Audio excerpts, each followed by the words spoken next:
So 100% of a $10 million company or 5% of a $500 million company. Bootstrap versus VC. Why are you guys thinking? I'm just thinking when I do it, probably because the percentage gain on the smaller venture could be higher. So I'd probably be taking. You'd stick with the 100%. If I maybe not at my age right now, but if I was your age, yes. What do you think? I'd probably say the same, but if you actually look at my track record, I'm the other. I've definitely done. I've raised over 400 million in venture in my career, and that's another thing that's really interesting about Eric and his partner Will West. They go down as probably the most prolific private company fundraisers in Utah history. So at least venture. I think if you get the mezzanine finance guys will beat us, but let's talk about venture. But I think we have raised the most venture of any entrepreneur team. Just your first three startups probably raised over $1 billion. Lots of it. Yeah.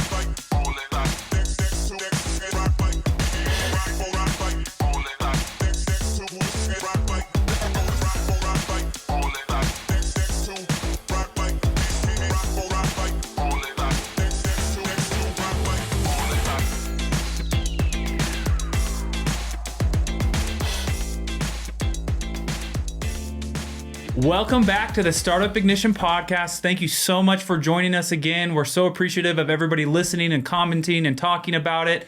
I'm Tyler Richards. This is John Richards. We're your co-hosts, but today we have a very special guest that we're so excited to dive deep into his background and everything that he's done and accomplished in his career. Today we have Eric Smith joining us here today. And I have a little bio for you, Eric, so I'm going to read it real quick here and then we'll get into the podcast. So today we're honored to have Eric. He's a visionary smart home industry leader. Eric is right now currently the CTO of Oliver IQ. Is that right? Almost. We just merged with another company. It's called Savvy IQ today. Savvy IQ. 2 weeks ago. Oh, wow. Okay, so that's new. Okay. Yeah. And that's where you lead out like the development platforms and the connected services and everything that you guys do there. You are also probably famously known for your co-founding of Control4. That was a company that you took public back in 2013. 2013. You sit on the board of CES. We were just talking about before we kicked off the show, the Consumer Electronic Shows. For those who don't know, it's like the biggest consumer electronic show in the world down in Las Vegas. And the biggest trade show in America. Yeah.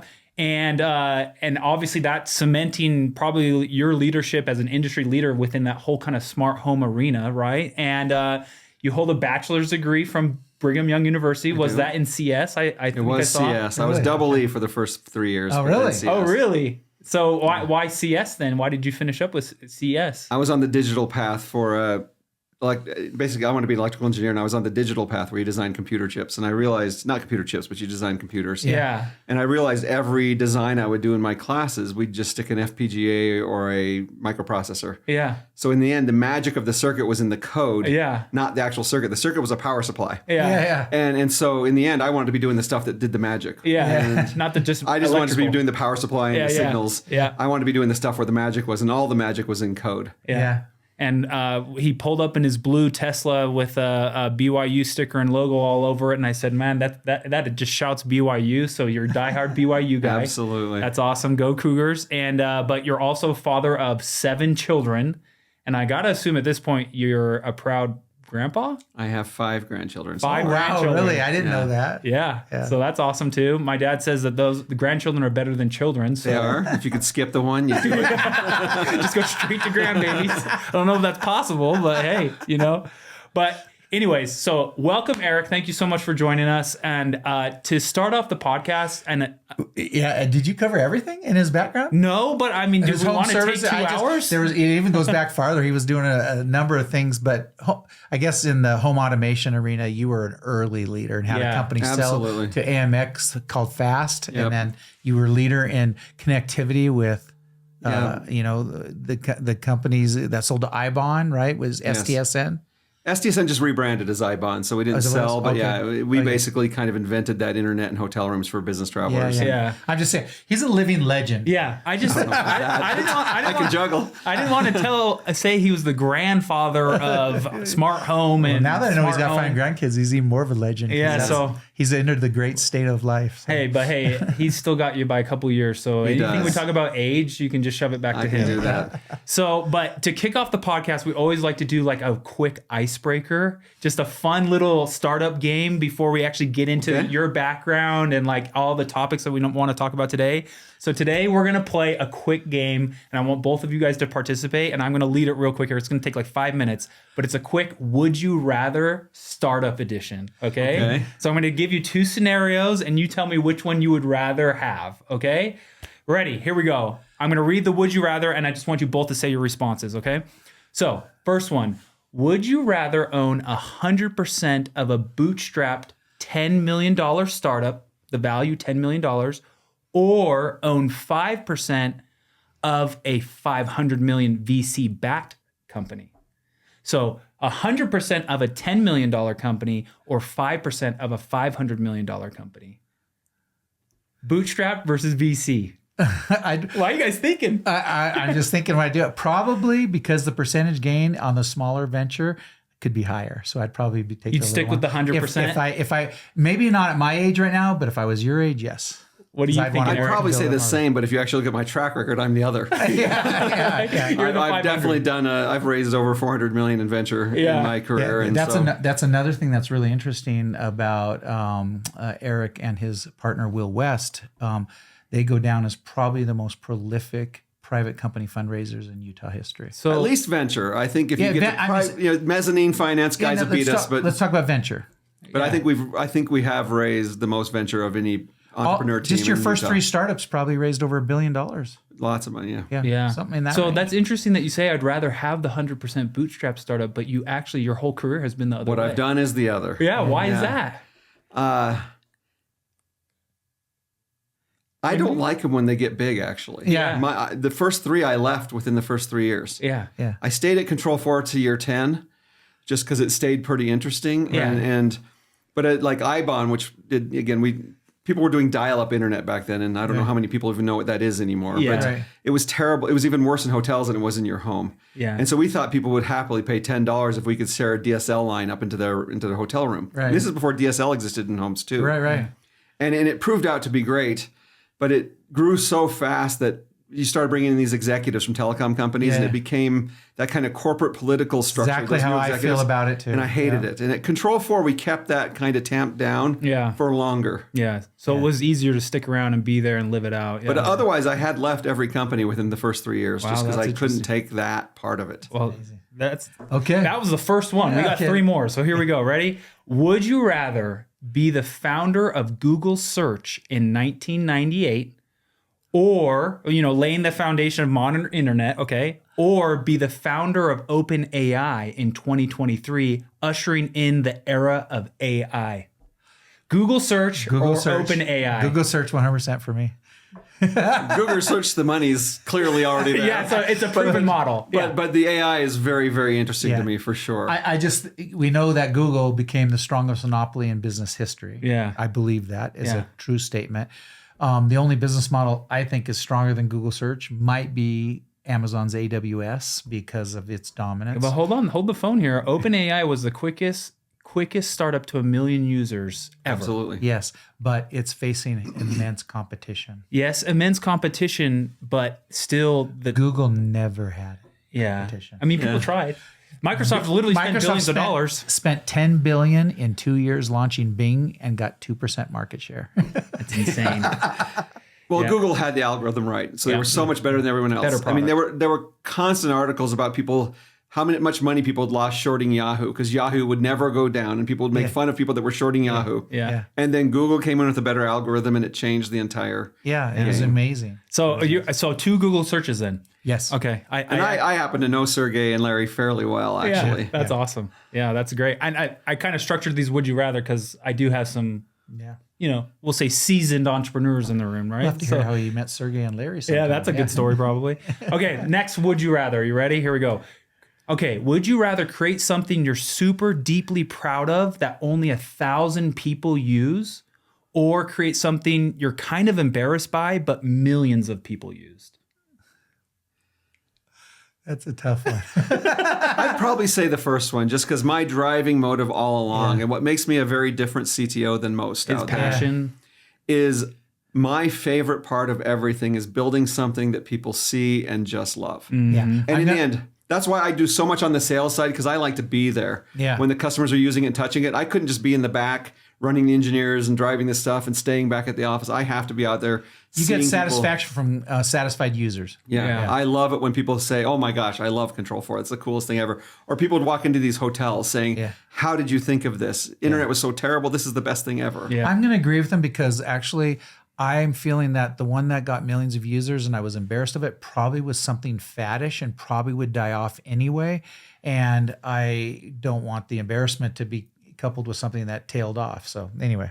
Okay. Yeah. Okay. That's good insight. And I actually agree with that. You know, I remember watching a video back in the day of Paul Graham saying something to the fact of like, it's better to have 100 people absolutely diehard love you than 1 million people just kind of like you. Mm-hmm. So that's what drives growth. So, okay, here we go. Last one. And then we'll move on and actually get into the podcast. Eric's like, what is it? We're just going to do this the whole time? We can do this. So last one. Here we go.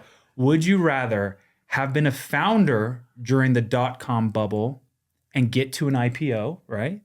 Or have been a VC during the .com bubble and participate in multiple crazy IPOs? Would you have rather had the money to invest or be the founder? Be the founder. Be the founder. Be the I'm founder. an operator. Yeah. Start to finish. Yeah.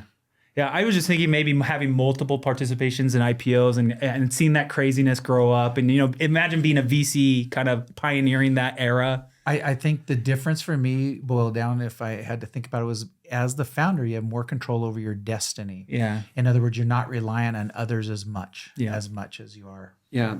I totally agree. And I've been asked, actually, after iBahn and after Control4, I had multiple VCs from the Bay Area say, would you be willing to help us start an office in Utah? And, and I think I just too quickly want to get in and operate things. When I saw a business I really liked, I just want to be part of it. And I went Well, I am sitting next to two guys who have gone through IPOs, so that might be a little bit of a biased question, but yeah. Okay, cool. That's great. Thank you so much. This has been great. Icebreaker. That was a great icebreaker. And thank you for the insight. Okay, Eric, I want to really dive into your background and your entrepreneurial journey because I know you and I've met you many times and obviously through association of my dad and you know him. You guys go way back. But at the same time, I haven't really heard a lot of it. So I wonder if we could even just kind of start at the beginning, the early ventures, like what did you do after you got that CS, degree from BYU? Where'd you go? How did you get into where you are today? I'll even go back a little farther. Okay, cool. I think it gets interesting. I in middle school, you could take shop or home economics. You had to do, and it was like wood and metal shop, and you had to choose one of those two classes in 7th grade. And I didn't like either of them. I would have rather probably done the home ec, but I wasn't excited about the sewing. But the cooking I thought was pretty cool. Yeah. But I didn't want to be the one guy in home ec. And so I found out there was a science teacher that ran this thing she called Mind Benders. It was another class that you could do instead of that. It was like if you've seen Malcolm in the Middle, the Krellborns, the really, really nerdy kids. Yeah. And I thought that might be more interesting. So I went there. And she mostly had us doing puzzles and stuff. And it wasn't that interesting to me. But she read about the Apple II coming out, which was really the first personal computer. And she said, let's do a fundraiser to get one for the school. And so it had just come out. We did that. We did a fundraiser. We managed to get the money. We bought one for the school. And I immediately learned everything about it. And cool. I just loved it. I mean, I literally would go to school at 6 a.m. because they had the doors open and I had a key. And I'd work on it. And then as soon as school got out, I'd stay till 7 and have my mom come get me. I asked for the programmer's reference manual and I just loved that thing. So I finally got one for myself.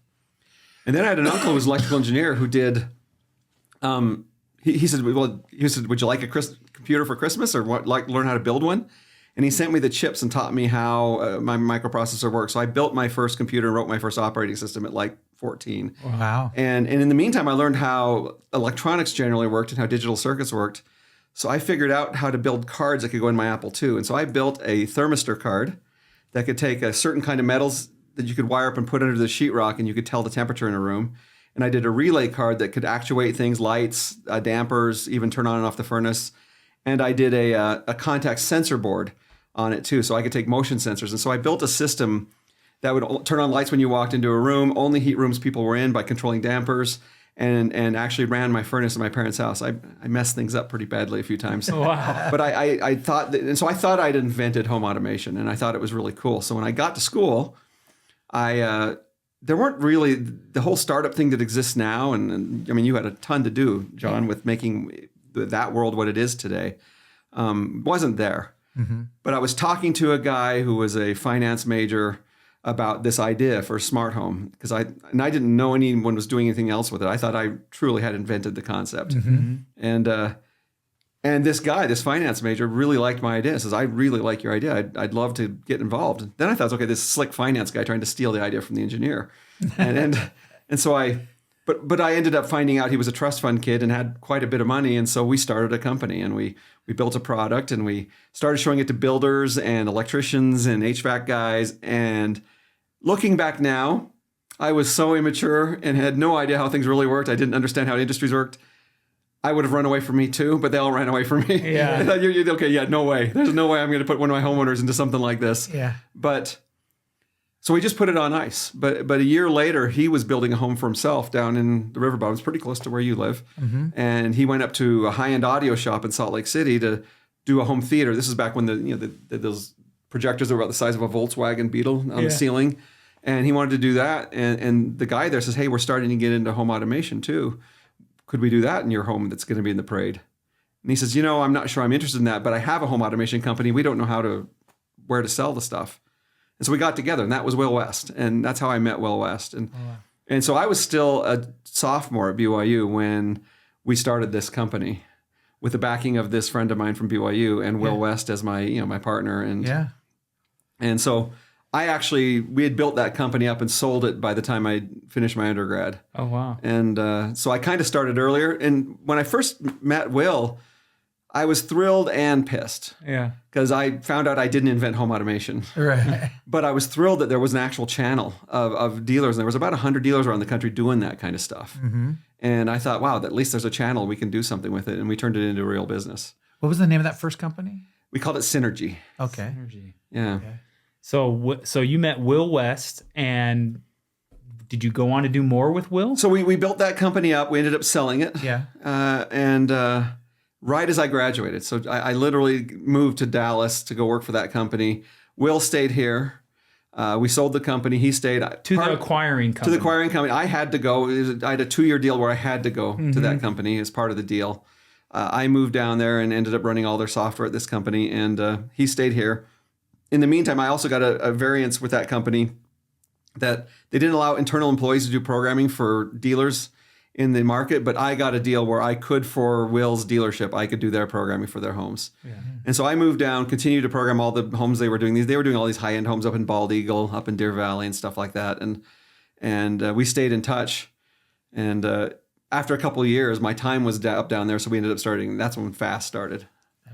But Will stayed here. I got sold as part of the deal. FAST was an acronym. What did it stand for? Practical Home Automation Systems Technologies. Okay. PHAST. Yeah, I didn't love it, honestly. It was a Will name. I wanted to call it Ensemble. I thought like that felt more sophisticated. Yeah. But we found an ensemble speaker company that did in-wall speakers, so it was kind of in the same market. Trademark infringement. Trademark problem. And eventually, what happened with FAST then, and how long were you at FAST? We grew we spent about a year on dev, and then we started shipping. And within the first 8 months of shipping, we were at $3 million a month. So we grew it very, very fast. So at a $36 million run rate. It was a hardware sales company, so it wasn't I was going to say, what was FAST's main product? We made an audio switcher. We made audio amplification products. We made keypads that went in walls. We made touchscreens for your home theater. So we made what you think it was very automation similar. System. Yeah. It's very similar to what Control4 is today. Yeah, but didn't you have a non-compete from Synergy selling? We didn't actually. What's really funny is when I was leaving them to go do this, that company, the CEO said, "Don't you have a non-compete with us?" And I said, "No, we don't." He goes, "Remind me to fire my lawyer." Oh, really? Because anyway. That's how you were able to start FAST then. That's how I was able to start it. Yeah. Wow. So you went from that one that you sold to FAST, and what ended up happening with FAST? Didn't that sell? So we as well? we sold that one, and for a nice. That was my first kind of. Yeah. Helped me hit my first goal, which I had a certain number goal I wanted to hit before I was 30, and I was 29 when we sold it. Yeah. And I was able to. That was a good exit for you. It was a very good exit for me. Yeah. It wasn't enough that I could retire in the Caribbean on my own island, but it was enough that I didn't really have to worry anymore that much. Yeah. But FAST sold to AMX, right? It did. Which was a major leading home automation. Yeah, major leading home automation company. I'm not familiar with AMX. They've kind of disappeared. They're owned by Samsung. Oh. Inside of Samsung, Harman exists, and then Harman is AMX. But in the mid to late 90s, they were top of the game. They were bigger than Crestron at the time they bought us. Yeah, they were the big guy. Wow. And Crestron was the number 2. Yeah. Wow. Yeah, I remember Crestron. I'm just not familiar with AMX. Crestron's still going. Yeah, and Crestron's does well. I mean, for a while they were almost $2 billion in revenue at one point. Crestron was. Yeah. Wow. So AMX was huge, but they did give you a non-compete because of that non-compete is why you and I met. Yeah, absolutely. I had a non-compete. I did do the hotel internet thing in between. Oh, I forgot about that. Oh, wait. So but you got a long non-compete, which is illegal today. It was a long non-compete. 5 years. Yeah, it was a long 5-year non-compete. So That's right. Tell us about the 5 years. So we decided we were going to automate hotel rooms because it was in consumer electronics. We thought if we automated hotel rooms, there'd be no problem. So we thought, we have these automated homes at home, and then we go to hotels and we have a crappy thermostat on the wall with a crappy TV with maybe 20 channels, and we thought we could create a better experience in the hotel room for people. Oh yeah. So maybe it knows based on your Marriott Rewards ID what temperature you like the room. Maybe you like to wake up to the news coming on the TV rather than your phone buzzing. Maybe we could have the blinds open. So we built this system that we could and had wireless devices, but we did need to get the signal to the room. So we started looking for how we could get a signal to the room to talk to all those devices. And the only thing you could count on in a hotel room, hotels wire vertically. Right. They don't wire horizontally. So every room kind of backs up to each other. They mirror each other. Yeah. And so they just run coax up the center behind the TVs in the 2 rooms adjacent. And they just do it every other room. They run up. Well, way more efficient, right? Yeah. And they do the phone wire the same thing, wherever the desk is. Yeah. And so the only thing you could count on in every hotel room is a coax cable and a single pair of twisted for the phone. Sometimes they had 2 pairs, but just one. So there was nothing for Ethernet. There was nothing for any of that. And the coax was owned by the movie providers. Back then it was LodgeNet and On Command. Exactly. And their business model was they'd give the hotel the TVs if they could put their movie system in. And it was a pay-per-view movie system with cable channels. I didn't know that. They paid for the TVs. They got free TVs. They paid for them. And so, but it was... They did have pay-per-view movies that you could pay $7 a night for a movie. It seems silly in the Netflix world that we have today and all this stuff. No, I remember those. That would have been cheap. I remember when they were like $14.99. Yeah, but most of it was paid for by the porn. So they also put porn on those things. And that's because the margin on the porn, they could buy a title for $50. Every time they ran a new movie, they'd have to pay $5 for that run movie, and they charged you $9 or something. Yeah. But the porn, they paid like $50,000 for a title, and they could run it as often as they wanted. And so their margin was all there. As a matter of fact, when Marriott finally did the contract to let On Command come into all their hotels, they carved out the Provo and the Salt Lake City Marriott so they would not have porn in them. Really? Bill insisted that these two, there were only 2 Marriotts in Utah at the time. This was way back. Yeah, way back, yeah. And so we figured out that the Twisted, but that one was owned by them. Yeah. So the Twisted pair to the phone, though, was there. Yeah, it was On Command. I remember On Command. Were they the bigger one for a long time? They were bigger, and LodgeNet was smaller, but then, and I was in the middle of all that happening, actually. I remember those days, yeah. But anyway, there was a Twisted pair for the phone, and we had to leave the phone wire there. So we started looking for technologies that allowed you to put data and voice on a phone wire.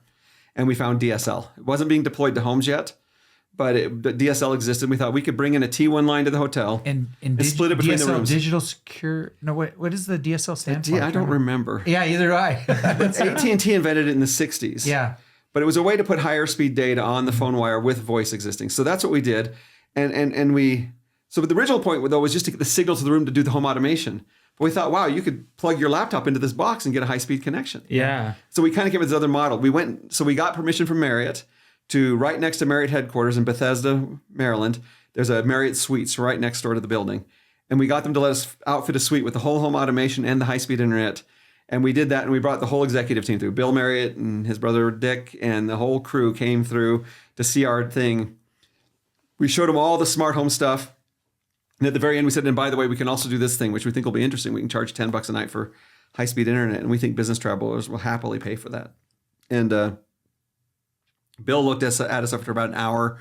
We also said you can remove the porn, because what we can do is we can do digital ad insertion on the TV channels here locally in the hotel, and we can get enough revenue from that to get rid of the porn. And he loved that. And he says, I like that, but $500 a room to do smart home? No. Not going to happen. Yeah.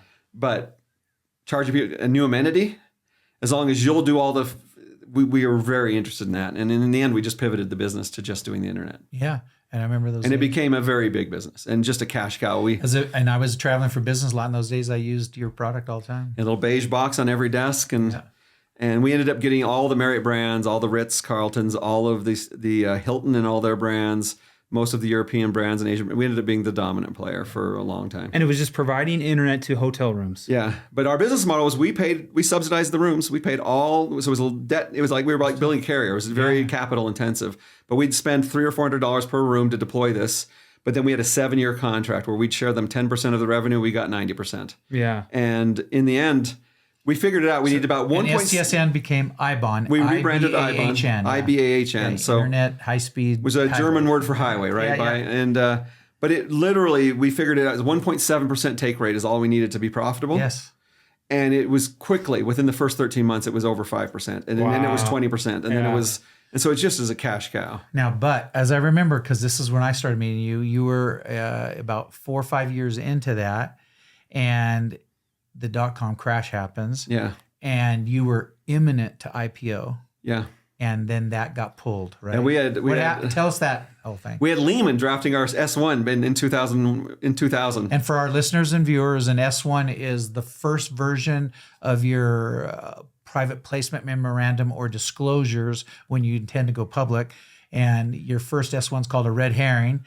And then when the S1's drafted, it's getting very serious. Why is it called a red herring? Because there's red letters in it. The first one has a lot of red. Yeah, a lot of red in it. And it's really stuff. I don't know why. It's kind of funny because Lehman was there too, and in the economic in 2008, Lehman was the first bank to die. Yeah, exactly. but this. So you were around circa 2001ish, right? It's 2001 is when we were in the middle of working on that. And then the .com crash just pulled a stoppage to all the IPOs. Yeah, and so we had to stop that. We had to figure out how to. Our business was still pretty good. Yeah, but just we weren't going to be able to raise money that way. But once you go down the path of going IPO and then having it pulled, that's also a little bit like shock. Air out of the balloon. Yeah, or shock. You know, yeah. What was this company called again? This one that was imminent to IPO and the hotel. It was called STSN at that time still. But it was called iBahn. But then we changed its name to iBahn eventually. After the IPO stopped. But after that happened. And iBahn, like the German word for highway. It was my memory, and you just got to tell me if it's right. STSN was expected to be, which in those days was a very big amount, about $1 billion IPO. Oh yeah, easily. And we had a buyout offer later for even more than that. Eventually, from one of the big carriers. Yeah. And so that was fun. We did that. We backed it off. We actually were counting on that money to keep operating the business. So we were installing about 70 hotels a month right then. Because you were capital intensive. It was and so. All of a sudden, we had to slam on the brakes and figure out how to recapitalize the company. We've got some big debt instruments. I just came back from a solar conference, and this is facing the solar industry. Yeah. It's very hard to fund them now, and it's super capital intensive. Yeah. And so we figured it out, and we continued to grow and turned it into a nice business. And our competitors all just died, and we were able to kind of consolidate them for pennies on the dollar. And so it ended up being fairly good for the business. Yeah. But in the end, what ended up happening is we got through that. Our board came to us and said, you know what? Neither of you have ever even worked at a telecom, let alone run one. Yeah. And we think this is going to become just a normal telecom with lots of partnering deals and network sharing deals. And seems like we should bring in a telecom executive. And so they essentially gave us a golden parachute and asked us to move on. Really? Yeah. So you just left? We left. Yeah. And we started Control4. Wow. Like within a few weeks. And that's when we met. So you guys were waiting for the 5-year AMX to go. And as that was getting really close to being over, then you and I met, and Will wanted to really go to the last day. And then I helped you with some things. Yeah, absolutely. I mean, so what year is this? What year is this? Where are we at here? This is 03, late 02, early 03. Yeah. Wow. And I remember I sat in your living room. Your mom was making cookies, and I remember just you were 14. No, but I just a pristine, gorgeous kitchen, and she comes out in just a beautiful outfit, puts on a beautiful apron, has her stuff all laid out neatly. I thought, wow, that could be on a TV show. His mom's awesome. There's no doubt about it. I was going to say, that sounds like my mom. Yeah. And then we looked at some office space, and that was the beginnings of Control4. It was. Cool. Yeah. So we hadn't picked that name yet, but it was the beginnings. So tell me the beginnings of that then. How did Control4 come about? And you just knew you wanted to do something. We knew we wanted to go back. We felt like we didn't get to finish the job. We sold that other company, and the biggest sad thing is when we sold Fast, the acquiring company within a year told all the engineers they either needed to move to Dallas or they didn't have a job anymore, and not one of them moved. Yeah, Utah. And so we bought a Utah company from Seattle once, and I was tasked with the job to have them. It was actually Roy Banks was running it. Was oh my gosh, the payment gateway one. Yeah, I know which one you mean. Oh my gosh, I'm having a brain burp. John Bodine worked there too. Yeah. But anyway, that's terrible. I can't Authorize.net. Yeah, authorize.net. Thank you. How did I know that? And you guys didn't know that. Authorize.net. And so we bought authorize.net. And I was tasked with trying to convince the Utah folks to move to Seattle. And I said, never going to happen. Yeah. Well, none of them went. Some of the support guys did go, but none of the engineers went. And the engineers in Dallas didn't want anything to do with it. Yeah. And so they basically killed the product, which pissed off a lot of dealers, actually, because they liked the product. Mm-hmm. Yeah.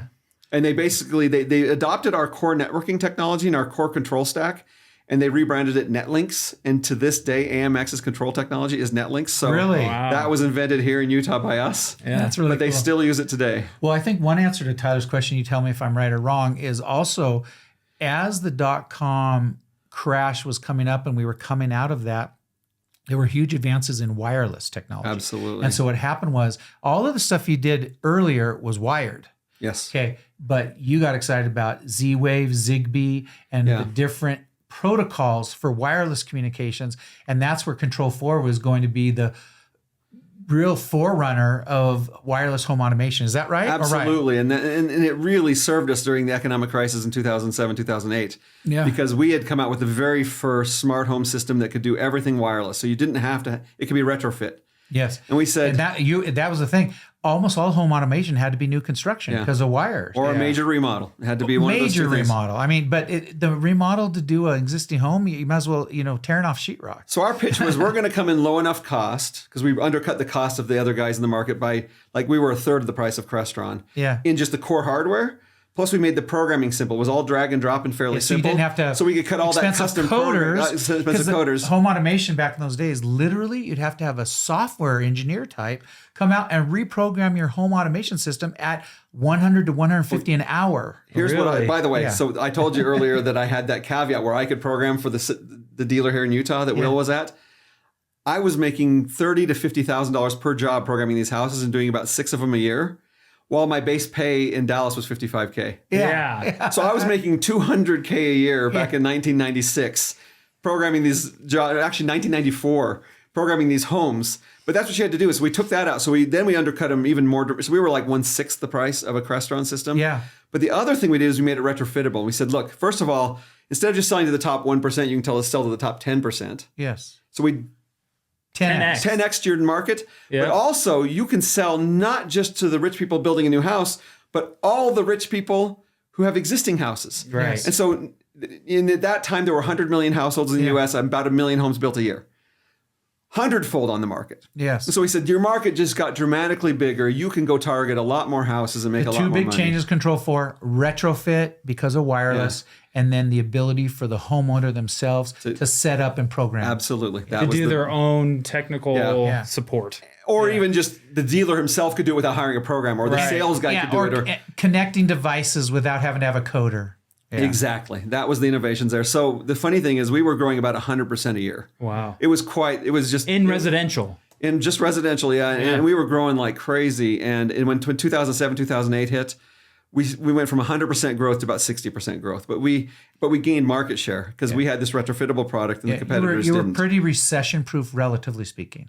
We were. So it was. Which is funny because you would think home automation like that is definitely like a not must-have type product. It's a nice-to-have product, right? But in the high end, everyone does it. Everybody wants it. The high end. The wealthy are wealthy. Yeah. You're not going to. If any high-end homes were being built from 2008 to 2012, they were going to have home automation. They absolutely were. Yeah.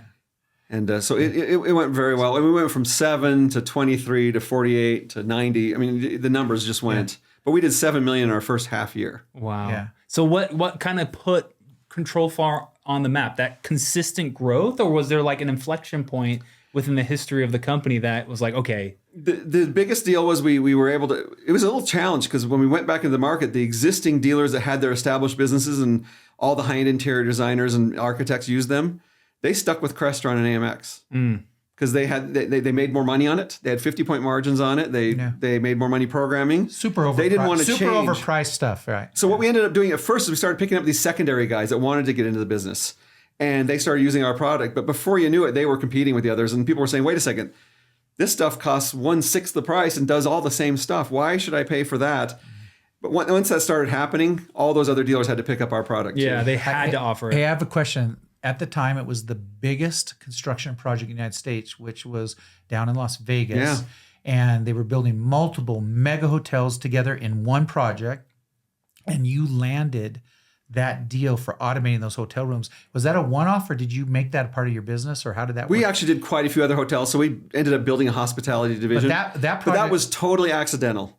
But I mean, there's a funny wasn't story that behind thousands and thousands of rooms? Like 14,000 rooms. It was the largest deployment of wireless devices ever on the planet on a single site. That's what I'm saying. 148,000 wireless nodes on the control systems. It was Aria, Vidara, Cosmopolitan, all and that the stuff. Mandarin Oriental. And the Mandarin. They were all that. You landed that job. We landed that whole job, and it was actually accidental. God. I actually got asked to go speak on a panel at a show called BillCon.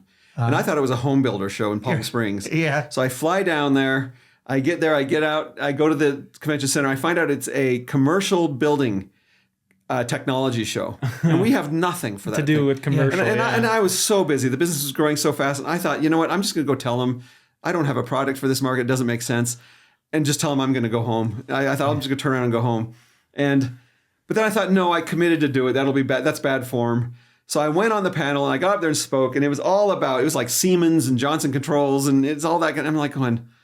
And they said, well, what do you do? I said, well, you know what? The truth is my stuff doesn't have much to do with this. We do residential control systems for like rich people. I'm not sure how this applies, but we have these Zigbee wireless light switches and thermostats and touch screens, and we can control motorized blinds and audio and video and all this stuff. But it's fun stuff. And, you should have it in your boardroom. But, and at the end of the thing, a guy walked up and he said, I don't remember his first name now, Campbell's his last name.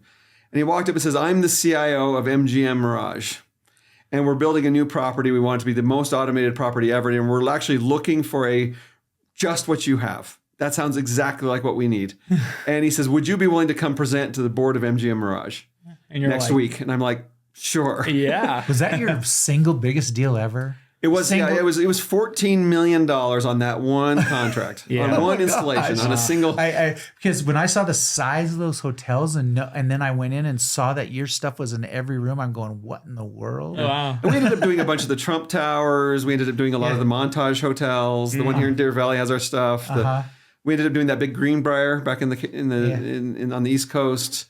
We have quite a few hotels. Yeah, but people didn't realize that one project was one of the biggest construction projects in history for a single construction, and at the time was the big. It took years. Yeah, it was massive, right? The hardest thing was we had an integrator that was supposed to do it that said they had the scale, and they ended up failing and bailing. Oh, man. And so it was all hands on deck, our whole company. We literally had almost every employee, even the accounting people were down there helping install stuff. There was an integrator that was actually supposed to do it, and you had to go in and bailed, and we had to do it with our own staff, and we didn't have installation staff. We were a product company that shipped products to dealers.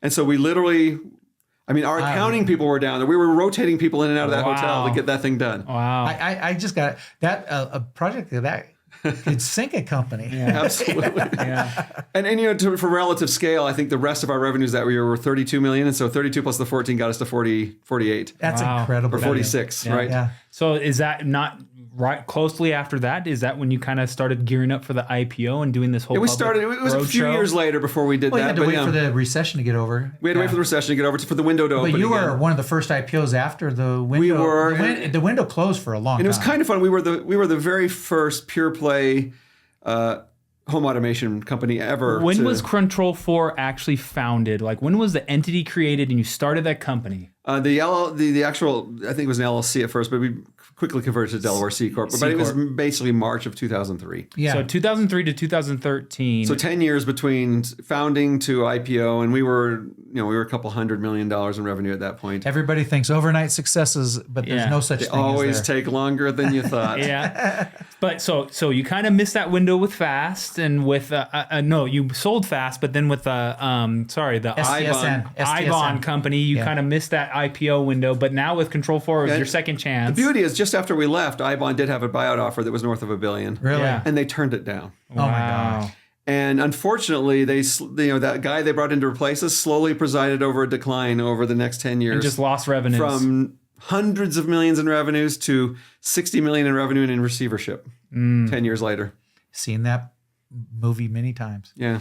Yeah. So you got to the IPO stage with Control4. Tell us a little bit about that and your experience with that and how that was. That was a thrilling experience, right? If you are a tech entrepreneur, ringing the bell in the NASDAQ is the golden ring. Yeah, that is it. Yeah. It is it. That is the Oscar award. That is and if you do a second one, that's great, but it's not nearly as big as that. Just getting that one. Yeah. And it was a pretty exciting experience. It did feel a little bit dirty, honestly. Yeah. I didn't love how the banks basically make sure their buddies get all the shares. And I didn't like how the pricing worked.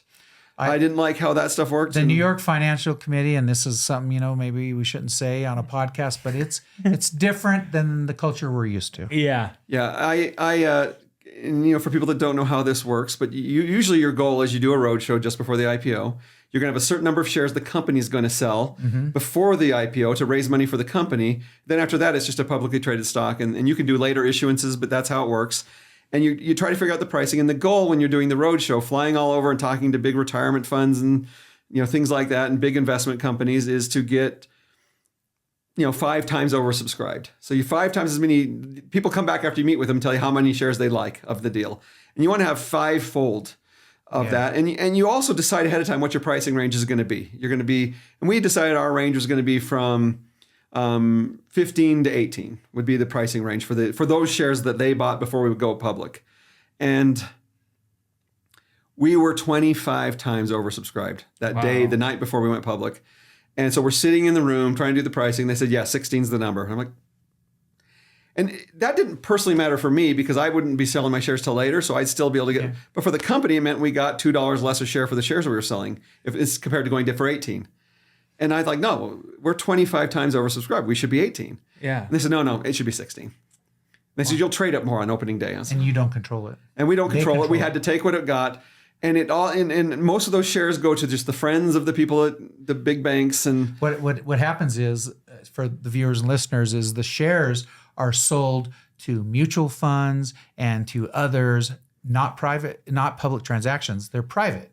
And then when it goes public, those people then start selling and flipping it in the first minutes, hours. Absolutely. Okay. And make a hoard of money on any movement up, which IPOs are exciting. So they go up. And it's just an incredible game. It's all about money, and money's important. I get it, but still, it's a different world. And anyone who had shares before that IPO was locked up for 180 days. You have a lockup period. Yeah, we have a lockup period, so we can't touch it. None of our shares are going out, and so they're all making tons of money. And we traded clear up to 21 on opening day, so it was a good day. We had a good IPO. Yeah. We said we did the bold thing. We rang the closing bell, not the opening bell. It's kind of a wussy thing to ring the opening bell because you don't have to stand up there with your stock up behind you showing what it did. Did it go down or up? If you shoot the closing bell, it could be down, it could be up. And we've had lots of companies we know even here in Utah that traded down on opening day. And that's kind of embarrassing when you're ringing the bell, but your stock traded down. Oh, ding, ding, ding, ding, ding. That's really cool though. Yeah, but that's funny you bring up that, but that's an interesting process. And maybe for a lot of entrepreneurs out there that don't know about this process, just sharing the cost. How much should your company spend with bankers, underwriters, everybody, printers, everything total? What do you think? Millions by the time you pay for a couple $1 million to get public. And that's just to pay workers, contractors to do the process of going public. Yeah, absolutely. And then and we have to fly the Merrill jet to everywhere, and we pay for all the hours on that jet. And everyone stays in the Four Seasons, even though that's not where we would stay. Yes. But we're paying for everyone's rooms in the Four Seasons. All the bankers and all the guys are going with us. And you got to try to get analysts to cover it. And, all the wooing. I mean, it's just a game. Yeah, it is. And so it did feel a little dirty, but it was very exciting. Yeah. And there's the moment when after we'd done the thing, we'd done the initial cross of the stock, where actually the first trades, and that was good. Then we went down to Times Square and they had camera crews following us. So they're broadcasting us up on all the billboards all around the Times Square. That was pretty cool. People looking at us, wondering who these nerds are and why they're up on the billboards. And were you CEO at that time, or what was your position? CTO. So in all of our deals, I've been CTO and Will's been CEO. Okay. Yeah. And Will was CEO at that time, and you were CTO at the listing? He was not. He had just stepped down a little bit before. Because I've heard a lot of stories of where they actually replaced management right before an IPO. He, though, was chairman, and he was executive chairman. He was very involved, and he was very involved in the whole thing. And he was on the roadshow the whole time. Did the underwriters want that change to happen? No, it had nothing to do with that. It had more to do with personal things for Will. Okay, got it. There were some personal things for him that made him step down so he would not be the CEO at the time. Yeah. I mean, yeah, you just have such a rich history in home automation altogether. Yeah. So how long did you, the IPO in 2013, how long did you stay there? I stayed, that was August 2nd. That's a day I remember. It's kind of like a birthday or something. But I stayed till the end of 2014. Okay. Basically, end of October. I mean, around that time, I feel like we were starting to hear the whispers of like Amazon Alexa and all the Google They were Nest. starting. Well, Google Nest was out for sure by then. Ring was out by then. Well, it wasn't Google Nest though; it was Nest. I mean, they acquired Nest at and that Tony time. Fidel though. and Matt Rogers, who started that, I knew them well. I knew Tony before because he had Control4 in his house in Tahoe. Yeah. And he told me my thermostat sucked. No. And he says, I think I'm going to maybe build a better one. And he's like, he goes and does Nest. Yeah. Yeah. So yeah, right around that time, like what started happening around that landscape after the IPO? The whole world changed. It was kind of interesting. This was actually a very provident thing because our valuation on opening day was about $620 million. When we closed at 20, that's where we were at the end of that day. Mm-hmm. And then it's hard when you're in that lockup period because your stock's going up and down. You just watch your own net worth and you can't do anything about it. You just got to ride the roller coaster. And I've seen some people have it crash before they can sell a for share. 100%. Yep. And it's going to crash because the insiders are all going to sell on day 180. Yeah, and that's so I was nervous about that. And so our lockup ends. I definitely wanted to pull some chips off the table. I had fortunately done some. There's some companies that will do that. I take some chips off the table, but even before that, just so I'd have of course those things there. But it's going up and down, mostly staying in the price range, kind of going clear up to 19 sometimes, dropping to 14. It's just kind of playing that range. But our lockup was going to expire first of the next week. And on Friday of this week, just Friday before we could trade, Google announced the purchase of Nest for $3.2 billion. Wow. And we were the only pure play home automation thing in the market. And so our stock went just shy of $1 billion, in the 900 million range, right when our lockup ended. And we were very hot that next day. So, oh, wow. So I just said, you know what? I told my guys, don't crash the stock, but I want out. So they used dark pools and all other kinds of trading strategies to get me out without crashing the stock. And I was able to get out so our stock went clear up north of 30. Wow. And so I was able to get out in the high 20s. And it was nice. Fantastic. Great timing. Yeah. That's amazing. But yeah, so Google actually helped you. The acquisition helped you. It made that helped market us a hot. lot. Because everyone was looking for how do I invest behind this trend? Yes. Yeah.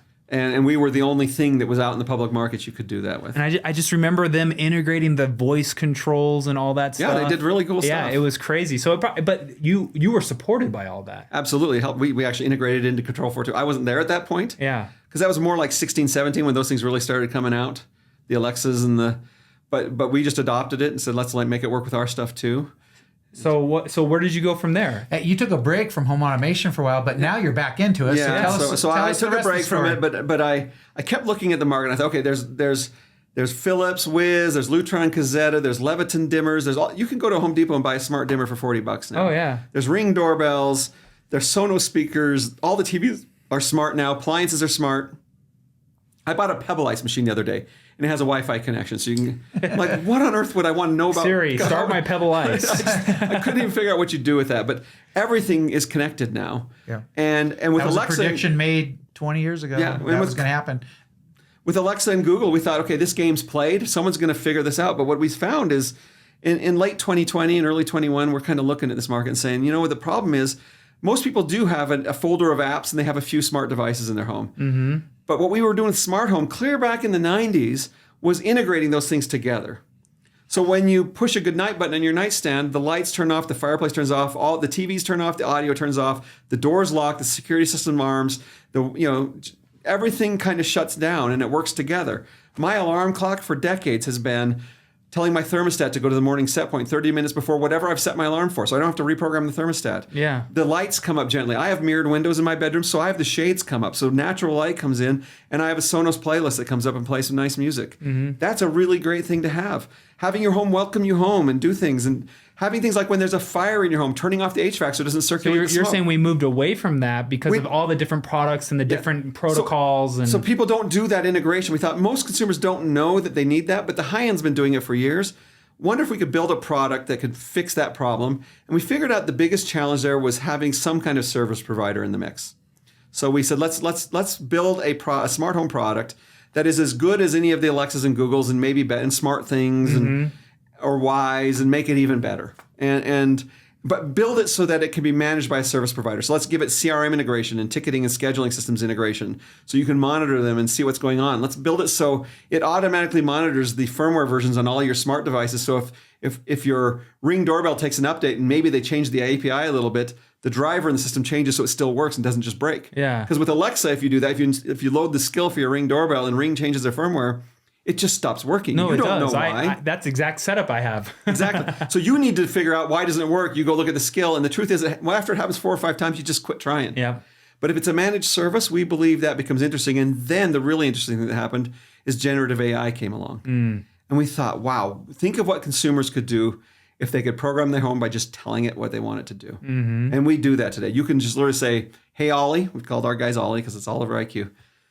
Create a good night scene that turns off all the lights, arms the security system, locks the doors, closes the blinds, shuts off all the AV, and tell me if a garage door has been left open.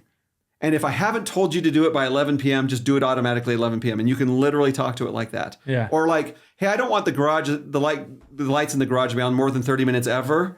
And could you make sure the lights are on anytime I go into the garage? Just natural language. And it will look at it and say, wow, you've got a motion sensor in the garage. You've got a door contact on these 2 doors going in the garage. So I'm going to put a 30-minute timer on the garage. And I'm going to have these doors and things trigger the lights to turn on. So you use Zigbee with Control4, right? What is this wireless completely everything? The beauty of this one is we do Zigbee, Z-Wave, Bluetooth, Wi-Fi, whatever. So we've adopted all of them. All of it, okay. And we don't make, in general, we don't make the products. They're out there now. So we'll just make all the stuff you're already buying work together. You're the system controller and integrating it. And our main model is to go to like a carrier, go to Verizon and say, hey, you could put our software in your router and it will auto-detect all these devices and just tell people what they have and make them work together seamlessly. And then you can offer it as a managed service. We even have a model where if they'll put it in every router and just pay us for every router, kind of like they do with some wireless stuff they do, we can get down to 50 cents a router per month. And they can literally just make it an amenity to reduce churn. But then they can go back and upsell cameras and security. So interesting. And so Oliver is now, what happened 2 weeks ago now? So I've been on the board of another company called Savvy Controls all this time that does the same kind of, it's audiovisual automation for commercial venues. So, excuse me. You're good. So, like every Topgolf has Savvy in it, managing all the audio and video in it. Even the little signs that have the numbers on the bay, those are made by Savvy Controls that change colors and do stuff when you get in the bay. Dallas Cowboys Stadium, every suite, the TV's in there. So if you want to watch a different game in the suite from the game you're watching out there, you can go up to the touch screen and do that. That's Savvy Controls. I've been on their board. I've been an owner for years. We actually started looking at how much stuff we were doing in common, and we realized the control system technology was very similar. And so we decided just last Christmas time to merge the companies, and we just finalized it just recently. Wow. And so the merged company is called Savvy IQ. Basically the same 2 product lines. We're just merging them together and leveraging the scale of the 2 companies. Wow. Did that change your role at all? No, I'm still CTO. Wow. And but their COO is our COO. Their president is our president. Will is our CEO. And so we've have kind of different members of each team kind of running the portions of the business that makes sense. Well, that's exciting. Yeah, that's super exciting. Did you do a press release or is this breaking news? We did do a press release. Here on the Startup Ignition podcast. First to know. Yeah, first to know. You heard it here first. No, that's awesome. That's quite the timeline. I feel like your actual career really integrates with the actual timeline of home automation overall, right? It has been an interesting ride, and it's been, one of my favorite things ever is 2 years ago, there's an organization called CEDIA, which is for the high-end custom home automation. It's the Custom Electronics Designers and Installers Association. And I didn't go to the first year they did that, but I went to the second year they ever did it. So it was an early organization. It was originally 6 dealers that were trying to sell electronics to do custom install in homes, and they couldn't get any of the manufacturers to pay attention, like Sony or any of those manufacturers wouldn't pay attention to them. So I thought if we maybe come together, we can get them to sell to us. Because they literally had to go buy from an electronics store to go put it in your home. They couldn't buy it direct and get a wholesale price. And it's turned into this trade show that has 35,000 attendees. It's the biggest trade show no one's ever heard of. But they gave me and Will their Lifetime Achievement Award a couple of years ago. And I remember early on going to that show when they'd give it to these other guys. And I would sit there in the audience going, wow, maybe someday that could be me. Yeah. And that was kind of cool. And then just last year, the Consumer Technology Association, which is the organization that runs the Consumer Electronics Show, gave me their Smart Home Award. Oh, really? Wow. And that was another really kind of... Well, congratulations on all that. Felt pretty honored. Fantastic. Well deserved. So how did you get involved with CES? And that they just reached out to you and said, hey, can Way you come? back, they said, we really want different kinds of companies here. And they had a board called the TC. It's the Technology Committee. It's the top technical committee of in that organization. They said, would you be willing to join this? And I've been on that one for 16 years. And it's like, I think the CIO of Ford. And Vince Cerf is on that board. And he's an amazingly interesting guy. I mean, people laugh, maybe this dates me pretty bad, but Al Gore said he invented the internet. Yes. Vince Cerf invented the internet. He's a fellow at Google now, and he really did invent the internet. And a really interesting guy. And it's a fun board to be on. And then after a few years being on that, they said, would you be willing to come on the board of industry leaders, they call it. That's awesome. We have about 5 to 10 minutes. Yeah. What do you want to cover? I got a couple things. Yeah, well, you keep going. Yeah, so fantastic, incredible career. Thanks again for being here. But I want to know, you've also been super generous with your time over the years as you've become more of an elder statesman in the venture ecosystem of Utah. I've sent a lot of people to be mentored by you, and you've always been very giving of your time and mentoring with them and letting them bounce things off of you. So where do you see the state of entrepreneurship in Utah? I mean, the 2000s were incredible. You were in the 90s here in Utah. Yeah. Then the 2000s were incredible, but 2010s were even more incredible. It's insane. And each one is marked. We believe a lot in, you're actually an investor in our venture fund, and we believe in the cyclical nature of these things, right? And there's troughs and peaks. And it seems like you've had runs up. As we come out of the trough that happened starting in 2022, it's now 2025, because we had the 10-year run up, the longest in history. And now we've been in this trough. And as we come to the next, where do you see things heading for Utah? Where do you see things heading just generally? I just think we're primed to do amazing things. It's amazing what's happened along the way. And I mean, when I first tried to raise venture, there was one VC in Utah. Yeah. There's Dreyfus, right? Yeah, Jim and which Utah is now Ventures, Pelion. Which is now Pelion. Yeah, it was UV Partners. But and we had to go to the Bay Area, and I would argue that I'd argue some of the big points, and one of them is you, absolutely. But that I was very involved in the fund of funds to get Utah to invest in back a venture fund to put money in VCs that would come here. That happened like in the 2000, 2001, 2002 timeframe.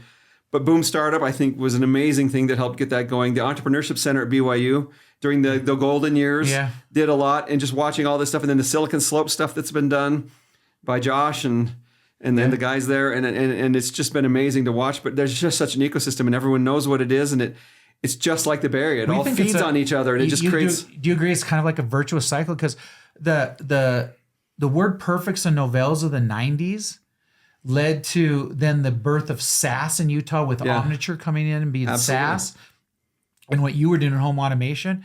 And then the 2000s were great. And then we went through the Great Recession of 2008, 2012, and that just thrust forward. Now, when we came out of that trough, it was amazing. The next layer of software companies, the Podiums, the Divvies, all these ones. These guys finding a niche and building the perfect solution for that niche. And they're young students. And making... And they're young students. Absolutely. They're in college and creating multi-billion-dollar companies, and then Ryan Smith helps his father sell the product of Qualtrics, which had been around for 10 years.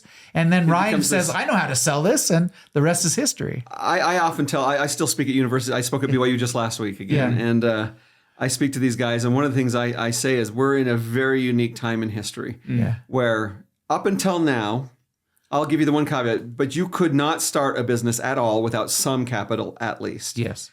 The only way you maybe could is if you could knock on people's doors and say, I'll wash your windows, but you need to give me the window washing supplies, or I'll mow your lawn with your lawnmower. Yeah. But even to do a lawn mowing business, you tend to have to buy a lawnmower. Yeah. But if you know how to write software, especially with the advent of the App Store, you could literally write a piece of software and post it on this thing and start making money with nothing but your time and your mental capacity. Yeah. Right. That is a unique thing that didn't exist until just even a hot dog cart. You had to buy the cart and you had to buy the hot dogs and the condiments. Yeah. No, we talked about this also like 2 episodes ago on our podcast that the cost of a startup is coming down dramatically. And I think from the year 2000, you'd spend millions on a server farm, and then all of a sudden AWS makes it you just spin up inexpensive ones, right?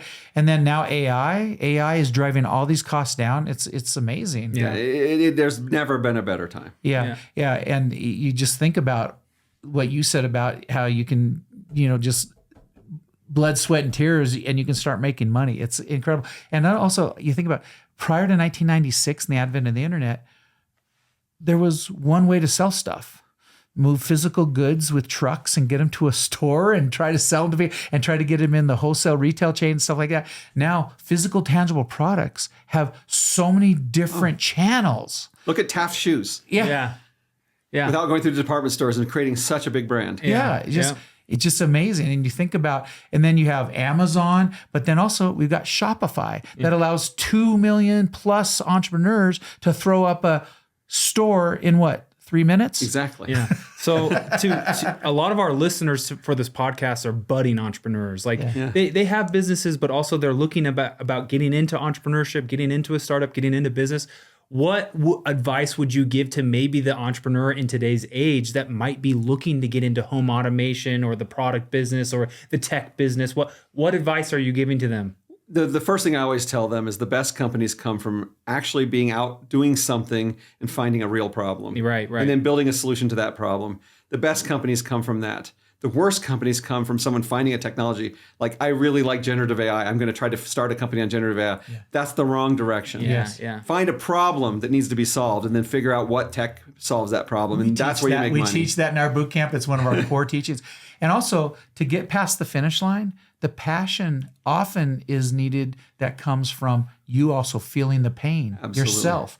The best companies, when someone says, I've got this pain, and instead of hoping somebody else fixes that problem, I'm gonna fix that problem. And the other thing I talk about is just you need to have some passion around what it is. If you don't, you shouldn't be doing it. Yeah.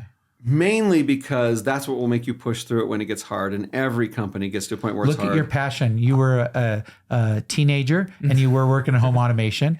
Then you started while you're in college and sold it. Then you started fast, sold to AMX, a legendary company. And then as soon as your 5-year non-compete was over, you were back in the home automation business. You couldn't get away. Let me ask you, get away from it. Do you have passion around home automation? I have passion. And I'll tell you what, every business I've ever had, there's been a moment where all logic said you should just fold up the cards and go home. It's not going to work. Yeah. Everyone has had that moment. And it's those people that push through it, that get through and actually ended up winning. I tell people all along the way, you're going to feel that way. I said the day before we went public at InfoSpace, I was worried they were going to find out we weren't as cool as they thought we were. Do you ever have that feeling? Yeah, absolutely. I'm a total fraud, and no one knows it. I know.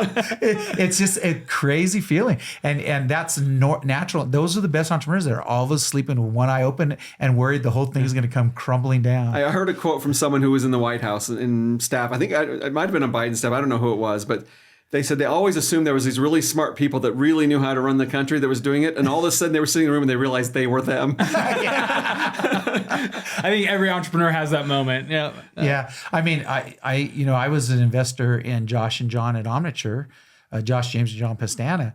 And the first 4 years of that company, they raised money in the .com era, the tail end, like 11 million, which was a lot back then. Got down to a few $100,000 in the bank and they almost died 10 different times. Yeah. It wasn't until their 5th year that the inflection point hit for them and they figured it out. And that's just, half a success is being passionate and not giving up too soon. Don't give up. Just keep going. Even your credentialed past, it's like, man, you did home automation after home automation after home automation. You were just so passionate about the industry. You kept finding the problems with the industry and providing that solution. So yeah.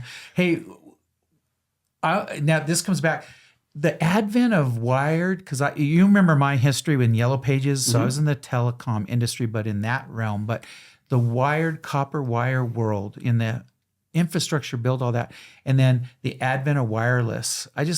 What do you see for the future that's going to happen in that? Because that's a huge thing. It even impacted your going from, like I always think back, Bangladesh or Myanmar as it's called now, right? They never even had copper wire or wired. They never had any communications. That's what kept that country down. Then all of a sudden, now they can stick up cheap towers and have devices connected by wireless and be brought into the modern world. Yeah. Right. Stuff like that. Right. And that's what you did in this. Where do you see, what's the next 10 to 30 years look like in that realm? I think we're just going to see dramatic changes in all the devices that are connected and the sensors that are connected and what those can do for us. And I don't think we've even thought of all the things. I've seen some technologies now where just the Wi-Fi signals in the house, by putting a few sensors around the house and sending packets and looking at signal strength and stuff, you can know where people are in the house, and you can do those kinds of things. I'm even seeing some really interesting technologies where you can even know who is where, and so you could have things like music follow you as you walk around the house. You could have the you could have the house know where you are and find you when someone else needs you. There's some really interesting things you can do there. Healthcare. I've seen some technologies that can actually, just by using Wi-Fi signals, see how strong your heartbeat is at night and how well you're sleeping. Wow. Without wearing a sensor on your body. Yeah. There's going to be amazing things that come from the technologies here. Clear back in 2000, Nicholas Negroponte, he was a futurist, wrote a book called Being Digital. Yeah. And he talked about what they called it the Negroponte Flip. He said all the things we take through the air are going to go through the ground. Everything that we do through the air is going to go through the ground, is going to go through the air. Yeah. And back then, all of our TV signals came over the air, but that flipped to cable in the ground. And even today, it's really on internet, which does come to your house through the ground. Yes. And phone was the thing that was going through the ground. And pretty much all phone communications and those kinds of communications go through the air. So he was absolutely right. Yeah, that is really interesting when you put it that way. That is fascinating. Crazy. Well, what a great treat to have. Yeah. I mean, I did not say it in any form of jest. You are a legend in your industry and in Utah entrepreneurship, and we thank you. I thank you for your friendship over the years, but also just for what you've done to the ecosystem. It's amazing. I think you've propelled a lot of Utah, and I know we talked about the future of Utah, but what about even just the future of home automation? And I feel like you're seeing boots on the ground, what's coming around the corner. You are part of the past. It's insane. It's been a privilege to be in that industry. One of the times one of my kids asked me, because they saw me on a TV show, because I did a couple PBS shows about home building shows, but they were doing smart home stuff in it, and I was on the shows, and my kids are like, "Are you famous, Dad?" And I said, "In a very small industry, I am kind of famous, but they're all nerds, and it doesn't really matter." Yeah. Somebody called me the father of internet yellow page and said that and $1 could get me a Snickers bar, but now it's not even $1; it's $2. Yeah, no, that and $2. Inflation. That's great. Thanks for being with us. It's fun to be here. No, thank you, Eric. And we're going to wrap it up. So that's it for this episode of Startup Ignition Podcast. Thanks so much to Eric for coming by. Thank you for all you guys who've tuned in and listened. Like, subscribe, comment. Thank you for tuning in, and we'll catch you next time.